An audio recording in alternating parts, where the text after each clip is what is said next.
This is not a new make and model for Land Rover. It is in fact the new Jaecoo 7, an SUV which you may not heard of before, but you will, because it's aiming to shake up the UK car market with its rather familiar but premium look, a serious feature list, and a price tag which won't require a second mortgage. Jaecoo is the latest sub-brand from car manufacturer Chery, the Chinese car giant making moves across Europe and beyond. And the Jaecoo 7 is their stylish, tech-laden compact SUV that wants to take on the likes of the Kia Sportage, Hyundai Tucson, and even entry-level BMWs.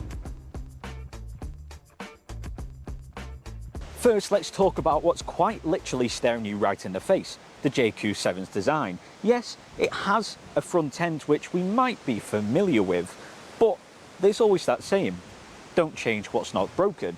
And the design of the Jaecoo 7 certainly stands out, gives it an assertive dominance out on the road, whilst also giving a bit of a luxury feel, but not for a luxury price tag, which we'll get onto later. You have this front grille, which pretty much is the only design on this front end. You have a few little segments on the front bumper, and also that kind of checkered flag design in them LED headlights and LED daytime running lights. But overall, it's sharp, it looks classy, looks a bit elegant, but also a bit premium.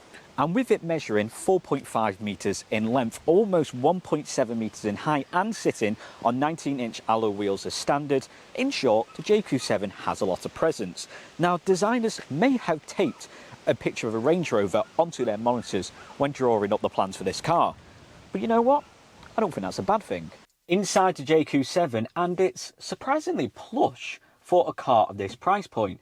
The Jaecoo 7 starts at just under £30,000, making it almost on par with the likes of the Hyundai Tucson, Kia Sportage. But there's something about this interior which really makes it stand out. Yes, it looks a bit familiar than a certain SUV, a fan favourite SUV on the UK car market, with the way these bold door panels have the different segments.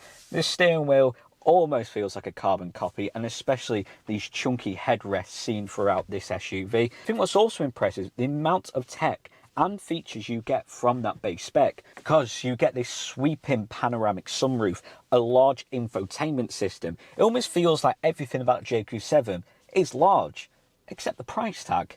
Depending on the spec, you'll either get a 13.2-inch infotainment screen with the base spec. Mid and top spec benefits from this absolute unit of a 14.8-inch infotainment screen. You will get Apple CarPlay and Android Auto as standard, heated seats as standard, wireless phone charging, plenty of space and storage, and also a 540-degree around view monitor, making it extra safe out on the road, and it even pops up when you indicate. And the fact that that comes on the base spec really shows great value for money from Jaecoo. You'll get digital dash across all specs, head-up display is one of them extra benefits depending on the spec that you get. Mid and top spec will also benefit from the likes of heated steering wheel and cooling seats, which I think having heated and cooling seats in Britain is kind of ideal, because on a day like today, the weather's changed 10 times in the last 5 minutes. Heating and cooling, excellent work. You'd also get the likes of multiple driving modes across all specs. And with this being the top spec, it has a slightly different powertrain. So then, what's under the bonnet? All three variants use a 1.6 litre turbocharged engine, except for the plug-in hybrid, which pairs a 1.5 litre with electric drive. Torque sits at 275 Nm in the petrols and pumps up to 310 in the plug-in hybrid. There are 3 spec levels: Deluxe, the luxury petrol, and the luxury plug-in hybrid. All offer a fairly reasonable performance, with rather reasonable price tags. But the actual finish, the actual build quality of this interior almost feels like an absolute steal, in my opinion. When I saw the Jaecoo 7 was arriving in the UK, and you kind of see a few images online, and then the price gets revealed, you're kind of thinking, oh, but you know, them materials inside the interior kind of feel cheap. All right, might not be actual leather, might be that synthetic leather, but it certainly feels high quality. There's no rigid, there's no scratchy plastics at all. Even on the tops of the doors here, nice spongy materials, all different paneling. I'm really impressed. Now, you're probably watching this video and looking at what the Jaecoo 7 can provide you, not only in its look, but also its tech. Looking at that price tag, and you're probably thinking, hang on a minute, where's the catch? Well, as a matter of fact, there is only a slight catch with this SUV, and that's its performance, because I feel like it leaves a little to be desired. The plug-in hybrid variant can produce 0 to 60 in 8.5 seconds, which is respectable for a car of this size, but comparing it across the wider car market, and for a hybrid vehicle, it's rather on the slow side. As for the 1.6 litre turbo engine variant, then you're looking at a 0 to 60 between 10 to 11 seconds. So as performance, well, is not thrilling. I don't think the Jaecoo 7 kind of stands for that, because everything else about the driving experience is rather enjoyable and very much relaxing, because even on these twisty roads of Lancashire, and despite this being a large SUV, it feels smooth, the steering feels very controlled, the visibility is excellent, I can clearly see over the bonnet, obviously helped by the electronically adjustable seats. But I just think the actual feel of this SUV is the key selling point, and especially for the price tag. The infotainment screen is that clear centerpiece, and despite the low price tag, it's a very responsive system with everything that you need coming from standard. Your wireless phone charging pad has an air vent to reduce your phone from overheating. Your digital dash shows everything. Yes, it may not be the most outgoing or outrageous looking digital dash, but it shows everything you need to, and can you really complain about that? Your head-up display also integrates your traffic sign recognition, your adaptive cruise control settings, and your sat-nav. As for safety, well, like its tech, it's jam-packed with it. Adaptive cruise control, lane keep assist, emergency braking, blind spot detection, and that around view monitor, which, if you actually indicate, it will pop up. And even if you slow down and it detects that this object's close by to you, then again, it will pop up, adding to that safety. You also get the benefit of multiple driving modes. Now these are normal, sport, and eco. And what's quite nice is you certainly won't forget what driving mode you're in, because it's normal mode, it will tell you. And I do quite like the fact that it displays on the infotainment system. It really feels like an absolute steal, this car. Even features like that. Normally you get a little icon on your digital dash. Look at that. Normal. Suave. What's also suave is the fact that if you adjust your seat, then on the infotainment screen, it will pop up and recognise that you've moved your seat. You can save that seat position. Which means depending on your spec, you can actually open the door and the chair will almost greet you, which almost feels like a butler is greeting you. And I just think having the likes of that panoramic sunroof coming from the base spec, added with all this space and storage, all the safety features, it almost provides a family SUV that's almost out of this world. It's got incredible practicality and an immense amount of luxury. I just love that when you put your indicators on, then cameras come up. Just little pieces that fit together to make this amazing puzzle of an affordable SUV. But unlike a puzzle, there's nothing confusing about it. Everything's straightforward. You walk up to the car and it'll unlock. You don't then need to press any buttons. Everything will power up as soon as you put your foot on the brake pedal. Put your seatbelt on, you're way to go. Your infotainment screen's all streamlined, it's sleek. So alright, it may not feel like a rocket ship, but it's not trying to be one. It's trying to be a luxury SUV. I think it ticks all the right boxes in that sense.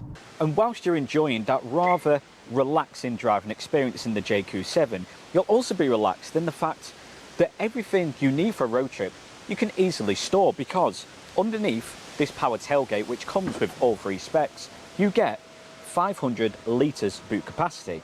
Now what I think is impressive about this storage capacity, a lot of SUVs across the market will have a hybrid or plug-in hybrid variant of said model, but normally when it goes to them hybrid or plug-in hybrid powertrains, you will lose some space and storage with the way this car is designed. All three specs, all two powertrains will come with 500 litres. You have a good bit of underfloor storage. If this is a plug-in hybrid, great place to put your charging cable.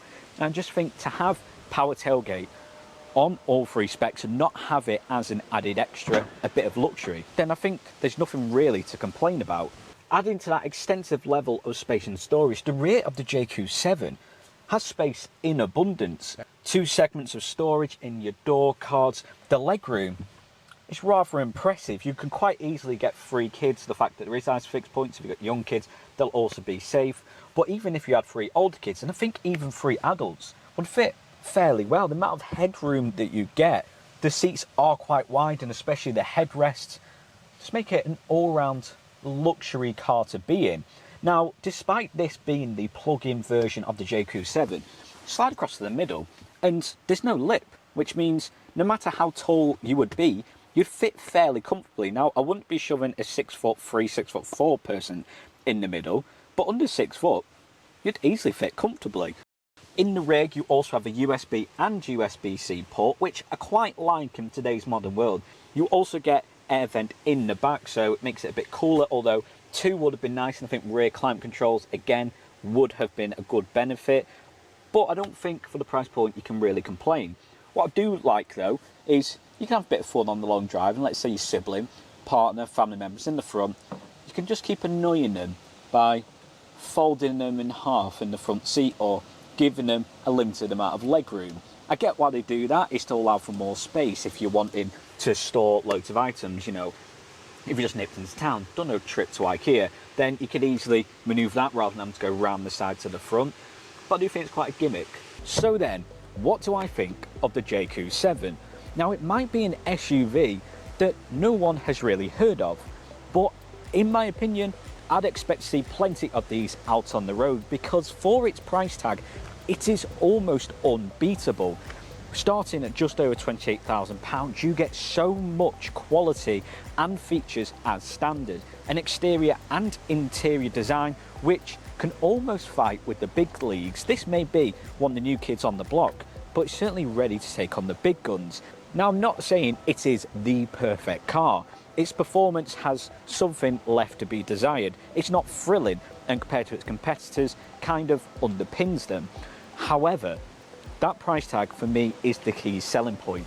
An interior which feels quality, it feels class and a touch of luxury. And with the amount of driver safety and convenience features you get as standard, I mean, you get a full panoramic sunroof and a round view monitor for £28,000. Who could argue with that? But the question is, are you ready to take on the Jaecoo 7? If you are, then you can book in for a test drive at one of our 2 Jaecoo and Omoda dealerships located in Nelson and Aylesbury. To find out more, then look on the Perry's website.